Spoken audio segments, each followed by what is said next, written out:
শিক্ষা সংক্রান্ত গুরুত্বপূর্ণ আপডেটগুলো পেতে হলে অবশ্যই শুভেন্দু ই একাডেমি চ্যানেলটি সাবস্ক্রাইব করুন। পাশে থাকা বেল আইকনটিতে ক্লিক করে ভিডিওটি বেশি বেশি করে শেয়ার করুন। নমস্কার, আপনি দেখছেন শুভেন্দু একাডেমি ইউটিউব চ্যানেল। খুবই গুরুত্বপূর্ণ একটা আপডেট সামার ভ্যাকেশন সংক্রান্ত। দেখুন, শীঘ্রই গরমের ছুটি শেষ হচ্ছে। কবে খুলবে স্কুল? জরুরি ভিত্তিতে জানালো শিক্ষা দপ্তর। দেখুন, গরমের ছুটি নিয়ে বড় আপডেট জানালো রাজ্যের শিক্ষামহল। ইতিমধ্যেই বছরের প্রথম ইউনিট টেস্ট পরীক্ষা শেষ হয়ে গরমের ছুটি পড়ে গিয়েছে রাজ্যের স্কুলগুলোতে। গত 22 এপ্রিল থেকে শুরু হয়ে গিয়েছে এই ছুটি, যা জুন মাসের প্রথম সপ্তাহে শেষ হওয়ার কথা। এদিকে মে মাস শেষ হতে আর মাত্র 10 দিন, অর্থাৎ স্কুল খোলার সময় এগিয়ে আসছে। কিন্তু তাপমাত্রা বেড়েই চলেছে ক্রমশ। গরম থেকে স্বস্তি মিলছে না কোনোভাবেই। তাই এই মুহূর্তে রাজ্যের শিক্ষা দপ্তর পরিকল্পনা করেছে, যদি গরম একই জায়গাতে থাকে তাহলে ছাত্রছাত্রীদের কথা চিন্তা করে ছুটির মেয়াদ আরও বাড়ানো হবে। অন্যদিকে মাঝে গরম কিছুটা কমায় শিক্ষকদের একাংশ ছুটি কমিয়ে স্কুল শুরু করার আবেদন জানিয়েছিলেন।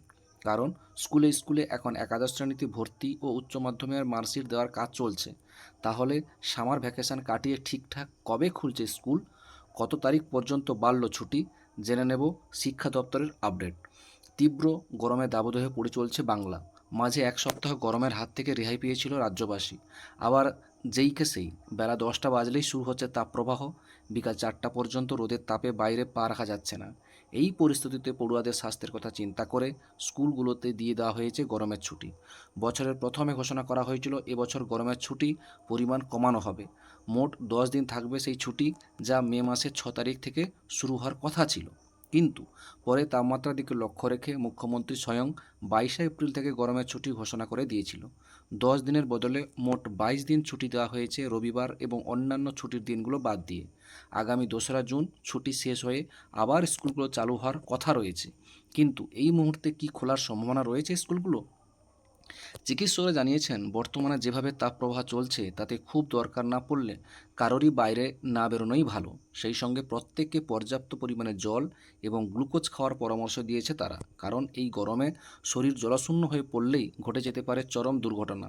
তাই এই পরিস্থিতিতে কোনো বাড়ির অভিভাবকই তার সন্তানকে স্কুলে ছাড়তে চাইছেন না। কারণ এমনটা শোনা গেছে মাঝে মধ্যেই ক্লাস করতে এসে নাকি অসুস্থ হয়ে পড়েছে পড়ুয়ারা। আবার অনেকে অতিরিক্ত গরমে ঘাম হয়ে নিস্তেজ হয়ে পড়ছে। তাই শিক্ষা দপ্তরের কাছে অভিভাবকদের আর্জি, গরম না কমা পর্যন্ত ছুটির মেয়াদ বাড়ানো হোক। অভিভাবকদের সেই মতকে মান্যতা দিয়ে রাজ্যের শিক্ষা দপ্তর বিজ্ঞপ্তি জারি করেছে যে পরিস্থিতি বিবেচনা করে গরমের ছুটির পর স্কুল খোলার দিন জানানো হবে। অর্থাৎ যতদিন না আবহাওয়া নিয়ন্ত্রণে আসছে স্কুল খোলার সম্ভাবনা নেই। তবে আজ থেকে দক্ষিণবঙ্গে নিম্নচাপের কারণে আবহাওয়া কিছুটা স্বস্তিদায়ক হবে এবং জুন মাসের প্রথম সপ্তাহে রাজ্যের বর্ষা ঢোকার কথা। তাই জুন মাসের প্রথম সপ্তাহে স্কুল খোলার সম্ভাবনা রয়েছে। এই ছিল একটা আপডেট আপনাদের সঙ্গে শেয়ার করলাম। ভিডিওটি দেখার জন্য অসংখ্য অসংখ্য ধন্যবাদ।